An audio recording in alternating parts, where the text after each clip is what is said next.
రాష్ట్ర అధ్యక్షులు పివిఎన్ మాధవ్ గారి ఆధ్వర్యంలో, అలాగే జిల్లా అధ్యక్షులు అయినటువంటి అక్కమ్మతోట రామకృష్ణ పరమహంస గారి ఆదేశాల మేరకు ఈ యొక్క వారధి ప్రోగ్రాంని ప్రతి సోమవారం రోజు మేము కలెక్టర్ ఆఫీస్ ముందు ప్రజల యొక్క సమస్యలని అధికారుల దృష్టికి తీసుకెళ్ళి ప్రజలు సమస్యలతో బాధపడుతున్న వాళ్ళకి సరైన న్యాయము జనతా వారధి ద్వారా వాళ్ళకు అందించడం జరుగుతుంది.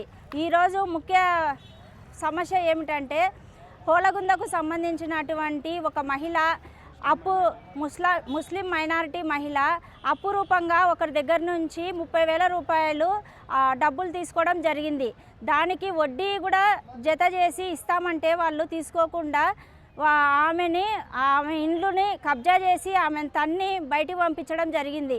ఆ విషయమై మేము జనతా వారధి ద్వారా కలెక్టర్ దృష్టికి తీసుకెళ్ళాము. వాళ్ళకి రిప్రజెంటేషన్ ఇవ్వడం జరిగింది.